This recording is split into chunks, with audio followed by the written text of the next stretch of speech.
Hi అండి, అందరికీ నమస్కారం. Welcome to moms food eating kids. Krishnashtami స్పెషల్గా కృష్ణుడికి ఎంతో ఇష్టమైన అటుకులతోటి సింపుల్గా 5 నిమిషాల్లో అయిపోయే ప్రసాదం రెసిపీని చూపించబోతున్నానండి.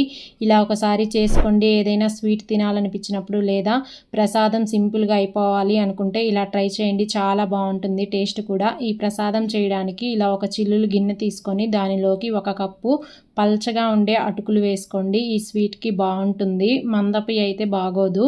ఇప్పుడు వీటిని కొంచెం ఇలా జల్లించినట్టుగా అనుకోండి. అటుకుల్లో ఉండే డస్ట్ పార్టికల్స్ చిన్న చిన్నవి ఏవైనా ఉంటే కింద పడిపోతాయి. ఇలా అన్నీ చేసుకొని పక్కన పెట్టేసుకోండి. ఇప్పుడు ఒక కడాయిని తీసుకొని దానిలోకి ఒక 2 టేబుల్ స్పూన్ల తెల్ల నువ్వులు వేసుకోండి. ఇవి 1 కప్పు కండి. మీరు ఇంతకంటే ఎక్కువ చేసుకోవాలనుకుంటే క్వాంటిటీ పెంచుకోవచ్చు అన్నీ.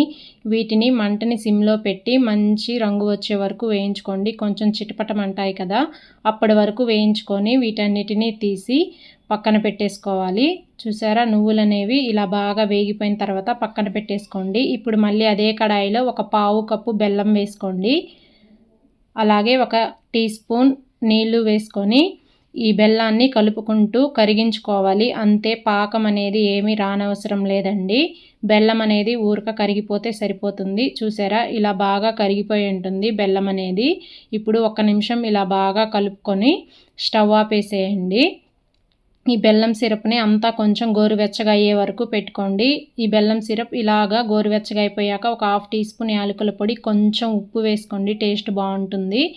అలాగే 1 అర టీ స్పూన్ నెయ్యి వేసుకొని ఇదంతా కలిపేసుకొని ఈ పాకాన్ని బాగా గోరువెచ్చగా అయ్యే వరకు పక్కన పెట్టేసుకోండి. వేడి వేడి మీద వేసేయొద్దు. ఇప్పుడు దీనిలోకి మనం వేయించి పెట్టుకున్న నువ్వులు, అలాగే 1 అరకప్పు పచ్చి కొబ్బరి తురుము తీసుకున్న అటుకుల్ని వేసుకొని ఈ పాకం అంతా ఈ అటుకులకి కొబ్బరికి పట్టేటట్టు అంతా కలిపేసుకోవాలి.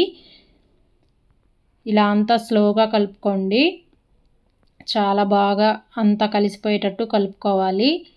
ఇలా అంతా కలుపుకున్న తర్వాత చూపిస్తున్నానండి. సింపుల్గా ప్రసాదం ఇలా రెడీ అయిపోతుంది. కేవలం 5 నిమిషాల టైమే పడుతుందండి. ఇలా ఒకసారి ట్రై చేయండి. టేస్ట్ కూడా చాలా బాగుంటుంది అండ్ హెల్దీ కూడా. పిల్లలకి ఎప్పుడన్నా స్వీట్ తినాలనిపిస్తే ఇలా చేసి పెట్టండి, బాగా ఎంజాయ్ చేస్తారు. నచ్చితే ఒక లైక్ చేసి నా ఛానల్ని సబ్స్క్రైబ్ చేసుకొని సపోర్ట్ చేయండి. Thanks for watching.